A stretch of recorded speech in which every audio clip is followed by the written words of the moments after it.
Qu'est-ce qui fait réellement basculer le cours d'une bataille décisive? La puissance de feu brut ou le génie tactique et l'art de la surprise?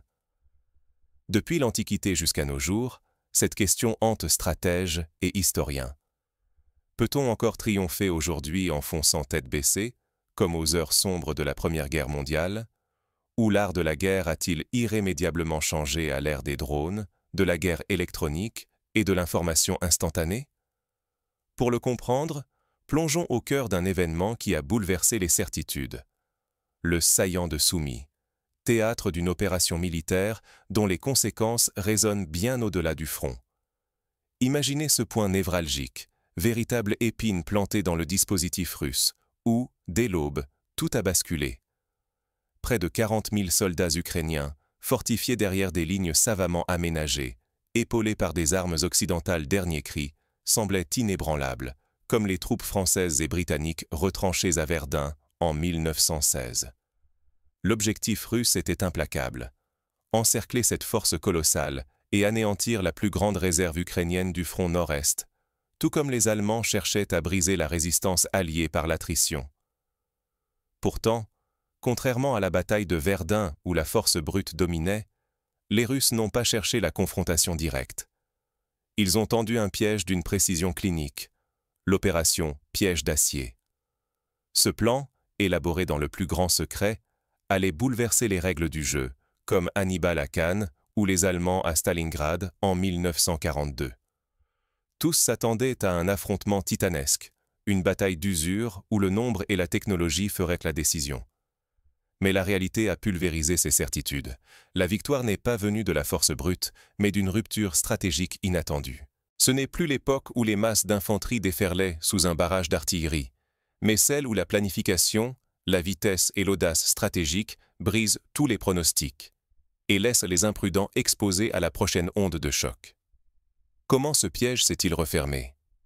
Pourquoi son impact a-t-il redéfini l'équilibre du front nord-est? Et quelles leçons pouvons-nous en tirer pour l'avenir de la guerre? Pour comprendre l'ampleur du bouleversement, il faut revenir aux origines du plan et à la façon dont il a exploité les moindres failles adverses. Plongeons dans les coulisses de l'opération Piège d'acier. Imaginez un bastion ukrainien, retranché au cœur du front, hérissé de défenses urbaines et protégé par l'élite, comme les défenseurs de Stalingrad accrochés à chaque ruine. Cette enclave, surnommée le saillant de Soumy, s'enfonce tel un coin acéré dans les lignes russes, paralysant l'avance vers l'ouest et menaçant en permanence le flanc, ainsi que les précieuses artères logistiques de Moscou. Face à elle, une force colossale, 40 000 soldats ukrainiens, soutenus par des brigades formées selon les standards de l'OTAN et une impressionnante flotte de blindés occidentaux. Chaque rue, chaque immeuble est piégé, transformant le moindre assaut frontal en hécatombe. Terrain, effectifs, préparation. Tout conspire à transformer la percée en cauchemar tactique. On se croirait devant la ligne Maginot, où la puissance défensive semblait infranchissable, jusqu'à ce qu'une stratégie inattendue change la donne. Pour le commandement russe, le dilemme rappelle celui de Koursk en 1943, foncer et sacrifier des milliers d'hommes dans une guerre d'usure, ou risquer une approche plus audacieuse, un mouvement d'enveloppement. Car si le flanc nord-est cède, c'est toute l'avancée qui se trouve en péril, exposée à une contre-attaque ukrainienne capable de briser l'élan russe en quelques jours, comme les soviétiques l'ont fait aux Allemands lors de l'opération Bagration. L'enjeu dépasse le simple affrontement. Une erreur ici pourrait anéantir la dynamique offensive, menacer la logistique et entacher durablement la crédibilité du haut commandement. C'est ce qui est arrivé aux Alliés à Arnhem, lors de l'opération Market Garden, où un pari risqué s'est transformé en désastre tactique. Plutôt que d'attaquer de front, le Kremlin opte pour l'imprévu. Contourner, encercler, piéger la garnison. Un pari audacieux, où chaque heure comptera, exigeant vitesse, coordination et précision, comme lors de la manœuvre d'encerclement de Tannenberg en 1914. Désormais, l'initiative change brutalement de main. Mais un encerclement aussi ambitieux ne s'improvise pas. Chaque mouvement sera scruté, chaque faux pas pourra tout faire basculer. L'histoire regorge d'exemples où l'encerclement a échoué, comme à la bataille des Ardennes, où la rapidité de réaction alliée a empêché la fermeture de la poche. Quand la technologie s'invite sur le champ de bataille, tout bascule.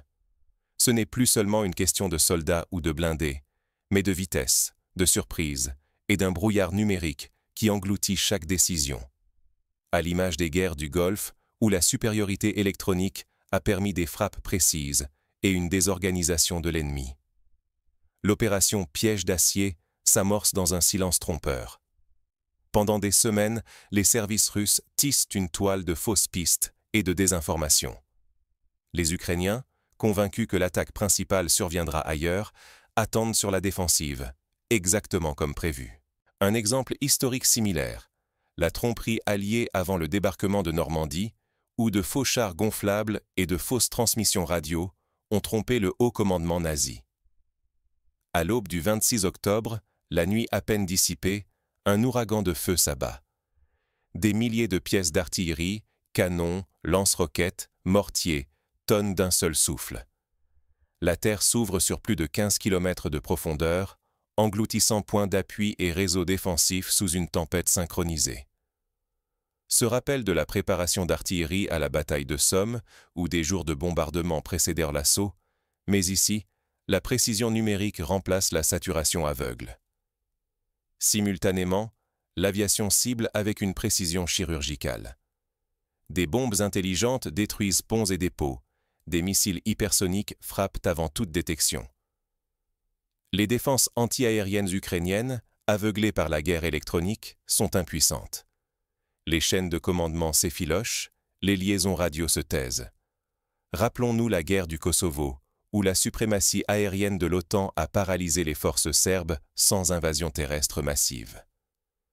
Mais le cœur du plan, c'est la vitesse.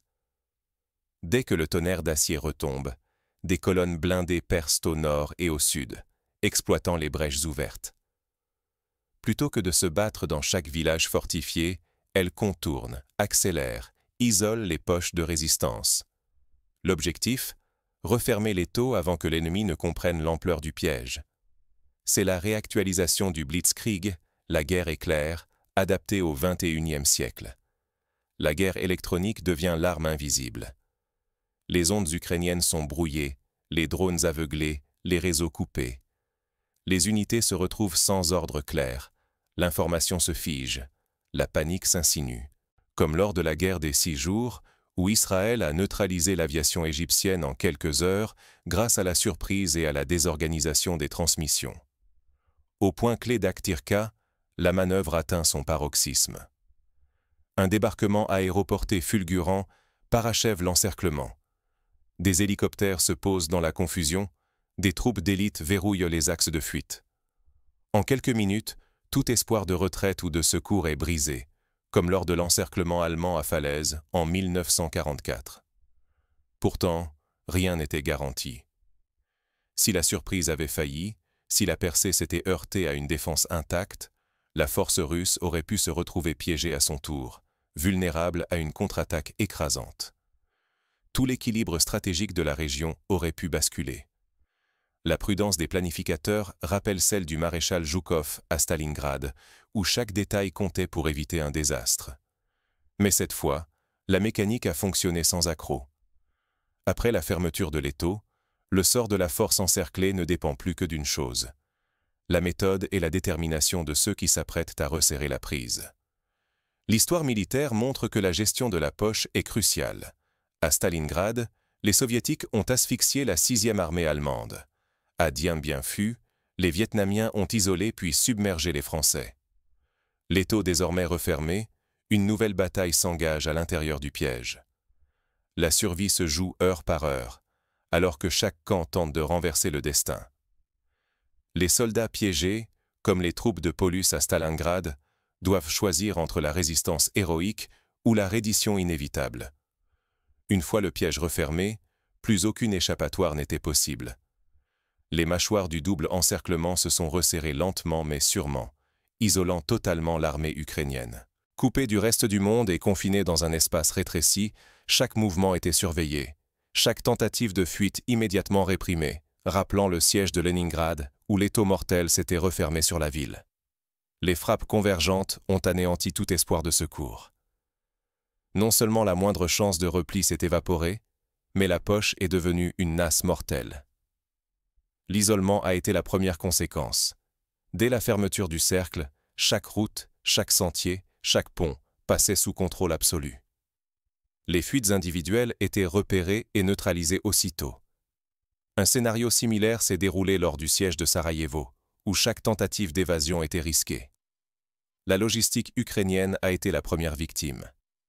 L'approvisionnement en carburant, en munitions et en vivres s'est interrompu en moins d'une journée, piégeant des milliers de soldats loin de leur base. L'attente de renforts n'était plus qu'un mirage. L'étau se refermait inexorablement. Les leçons de la bataille de Bastogne, lors de l'offensive des Ardennes, montrent combien l'isolement logistique peut précipiter la capitulation. La guerre électronique a plongé la zone dans le silence. Brouilleurs, satellites et drones russes ont saturé l'espace électromagnétique. Radio, téléphone, liaison de données, plus rien ne circulait. Les ordres du commandement se perdaient dans le vide. Chaque bataillon, chaque section devenait une île coupée de tout. La confusion s'est installée. La chaîne de commandement s'est effondrée en quelques heures. Un phénomène déjà observé lors de la guerre Iran-Irak, lorsque les communications étaient systématiquement brouillées avant les offensives majeures. Dans cette prison invisible, la domination aérienne russe est devenue totale. Hélicoptères et avions d'attaque survolaient sans entrave, traquant la moindre concentration d'hommes ou de véhicules. La précision des frappes était implacable. Stocks de munitions, batteries d'artillerie, dépôts de vivres, tout était méthodiquement détruit, condamnant l'ennemi à l'impuissance. Cela rappelle la campagne aérienne alliée contre l'Irak en 1991, où la destruction des infrastructures a paralysé l'armée irakienne. L'artillerie russe, guidée par la reconnaissance aérienne et l'intelligence numérique, a mené une campagne de destruction systématique. Les batteries ukrainiennes, privées de munitions et de coordonnées fiables, étaient réduites au silence les unes après les autres. Les dépôts, repérés par satellite, explosaient sous des salves chirurgicales. Le piège se refermait un peu plus à chaque salve. Cette méthode rappelle l'usage massif de l'artillerie lors du siège de Sébastopol en 1942. Face à cette déferlante, le moral des troupes piégées a commencé à vaciller.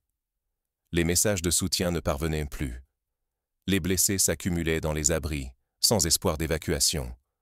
Certains officiers tentèrent d'organiser une percée désespérée, mais chaque effort se brisait contre un mur de feu. D'autres commençaient à murmurer l'impensable, la reddition.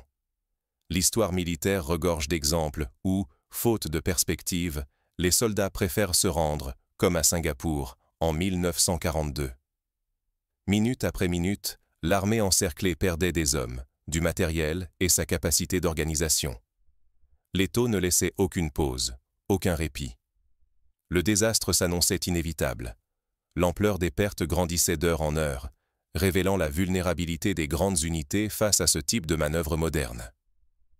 La reddition de la 6e armée allemande à Stalingrad, après des semaines d'encerclement, reste l'exemple le plus marquant de ce processus inéluctable. Quand tout espoir s'évapore, il ne reste que deux choix, la reddition ou l'anéantissement total. Cette alternative tragique fut aussi celle des Japonais à la bataille de Seppan, où la plupart choisirent de se battre jusqu'au bout plutôt que de se rendre. La chute de la Poche a bouleversé l'équilibre sur tout le front nord-est. Ce succès stratégique russe a inauguré une nouvelle ère, marquée par la peur et l'incertitude dans les rangs adverses. Comme après la percée de Sedan en 1940, l'onde de choc dépasse le théâtre immédiat des opérations. Et si le champ de bataille décisif restait invisible? L'opération Piège d'acier n'était pas seulement une démonstration de force. Elle a exposé une révolution silencieuse dans l'art de la guerre, où la victoire ne se gagne plus frontalement, mais dans l'ombre. À l'heure du cyber, du brouillage, de la désinformation, la bataille se joue autant dans les têtes que sur le terrain. Premier secret, la vitesse. La Russie a orchestré des cycles fulgurants de renseignements et de frappes. Drones, satellites, guerre électronique, chaque mouvement adverse était repéré presque instantanément. À peine une menace détectée, une frappe s'abattait avant même que l'ennemi réalise qu'il était ciblé. Ce tempo effréné a empêché toute consolidation ukrainienne, rendant obsolètes des décennies de doctrines occidentales. La doctrine de l'eau à loupe, observe, Orient, décide, acte, conceptualisé par le colonel John Boyd, prend ici tout son sens. Mais le facteur décisif fut l'assaut numérique. Le brouillage des communications et la coupure des GPS ont plongé la défense ukrainienne dans le chaos. Les radios crépitaient sans message clair, les ordres n'arrivaient plus, les drones s'écrasaient, aveugles et sourds. Même les systèmes occidentaux vantés pour leur fiabilité perdaient leur efficacité, chaque unité se retrouvant isolée, comme une île coupée du monde. On se souvient de la guerre en Géorgie en 2008, où la cyberattaque russe a paralysé les centres névralgiques du pouvoir géorgien en quelques heures. Ce n'est pas la force brute qui a triomphé, mais la capacité à isoler l'ennemi, à le priver de soutien et d'information. L'encerclement n'était pas seulement physique, il était mental. Les réseaux ukrainiens ont été saturés de fausses alertes, de messages démoralisants, de vidéos truquées sur la fuite des chefs. La domination psychologique s'imposait avant même que la première tranchée ne tombe, comme lors de la chute de Bagdad en 2003, où la guerre psychologique a accéléré la débandade des défenseurs. Résultat, nombre d'unités encerclées ont capitulé avant même de tenter de rompre l'étau. L'isolement, la peur et la conviction d'être abandonnés ont pesé plus lourd que n'importe quel obus. En quelques jours, le commandement russe a neutralisé l'équivalent de plusieurs corps d'armée, sans lancer d'assaut frontal massif, ni subir de pertes insoutenables. Le butin abandonné sur place illustre le basculement d'époque. Des centaines de blindés et d'artilleries occidentales, parfois à peine livrées, capturées intactes. Radars de dernière génération, munitions guidées, équipements de vision nocturne. Tout un arsenal conçu pour donner l'avantage à l'Ukraine, désormais aux mains de l'adversaire. L'épisode rappelle la capture de matériel américain par le Viet Cong, ou encore l'énorme prise de guerre soviétique à Berlin en 1945. Ce succès stratégique pulvérise les certitudes héritées des anciens conflits. Désormais, ignorer la dimension cyber et psychologique, refuser la coordination instantanée, c'est condamner son armée à la défaite avant même le premier tir. La leçon est claire. La prochaine guerre se prépare dans les laboratoires, les centres de commandement numérique et les esprits, avant de se gagner sur le terrain. Mais, piège d'acier ne redessine pas qu'une carte. Il bouleverse l'équilibre géopolitique et militaire de toute la région. Les états-majors occidentaux doivent réévaluer d'urgence leur doctrine. L'OTAN, l'Union européenne et même la Chine observent, analysent et anticipent déjà des réformes profondes. Ce bouleversement ne concerne pas que les états-majors. Il annonce une ère où chaque citoyen, chaque expert, devra repenser sa compréhension de la guerre et de la sécurité. Comme lors de la révolution industrielle, où l'apparition du chemin de fer, du télégraphe et des armes à répétition a transformé les sociétés, l'irruption du numérique, de l'automatisation et de la guerre cognitive impose une mutation accélérée. Quand une armée bouleverse les règles, le monde entier doit apprendre à suivre ou risquer l'effondrement. Ainsi, après la bataille de Tsushima, toutes les marines du monde ont réformé leur flotte. Après Hiroshima, la dissuasion nucléaire s'est imposée comme nouvelle norme. Aujourd'hui, le choc de Sumi doit servir de catalyseur à une nouvelle réflexion stratégique. L'opération Piège d'acier n'a pas simplement retourné le cours d'une bataille. Elle a imposé une nouvelle norme stratégique, redéfinissant la guerre moderne. Nombre d'experts pensaient que la technologie occidentale et la supériorité numérique suffisaient à compenser toute faille. Mais les événements du front nord-est ont brisé cette illusion, comme la ligne Maginot n'a pas arrêté la Wehrmacht en 1940. La victoire russe n'est pas due à une simple accumulation de canons ou de véhicules neufs.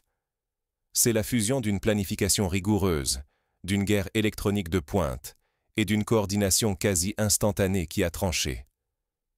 Les forces russes ont accompli ce que bien peu d'armées ont réussi, encercler, isoler, puis détruire une force fortifiée, nombreuse et lourdement armée, sans sombrer dans un enlisement sanglant. On se souvient de la fulgurance de l'opération Tempête du désert en 1991. Mais ici, la dimension cyber et la surprise stratégique ont été encore plus déterminantes. Cette réussite s'appuie sur une analyse implacable des faiblesses adverses et une capacité à cacher ses propres desseins. L'ennemi, confiant dans ses défenses et ses lignes d'approvisionnement, s'est retrouvé soudain cerné, incapables de mesurer l'ampleur du piège. Le choc initial, l'effondrement des communications et l'attaque simultanée des postes de commandement ont paralysé toute réaction ukrainienne. La maîtrise de la désinformation a été décisive, à l'instar des opérations de tromperie alliées durant la Seconde Guerre mondiale, comme l'opération Fortitude. Conséquence: une redéfinition brutale de la carte du conflit. Pour la première fois depuis le début de la guerre, la Russie dicte le tempo sur ce secteur, pulvérisant le mythe d'une défense inviolable fondée sur les standards otaniens ou les blindés les plus récents. Désormais, primauté est donnée à la vitesse, à la souplesse tactique, à la capacité d'adapter la manœuvre plutôt qu'à la simple résistance statique. Cette leçon déborde du champ de bataille. Elle ébranle les doctrines militaires à l'Est comme à l'Ouest. Pour les sociétés occidentales, ignorer ces signaux serait une faute lourde de conséquences. L'histoire montre qu'à chaque saut technologique ou doctrinal, ceux qui n'ont pas su lire les signes ont payé le prix fort, parfois jusqu'à la déroute nationale. Aujourd'hui, la confusion entretenue entre propagande et réalité militaire expose non seulement à l'humiliation intellectuelle, mais aussi à une dangereuse impréparation face au choc à venir. Les leçons de la guerre du Yom Kippour, où la surprise stratégique a failli coûter la survie d'Israël, doivent être méditées. Quel avenir s'ouvre? Une accélération des ruptures technologiques, des réformes dans la formation des armées, peut-être une remise en cause de certaines alliances. Une certitude: piège d'acier clôt une époque et en ouvre une autre, où la vitesse de l'information et la mobilité opérationnelle dominent le champ de bataille. L'intelligence artificielle, le cyberespace et la guerre cognitive seront les champs de bataille du futur. Pour nous tous, citoyens, analystes ou décideurs, ce n'est pas un simple fait divers. C'est une alerte majeure.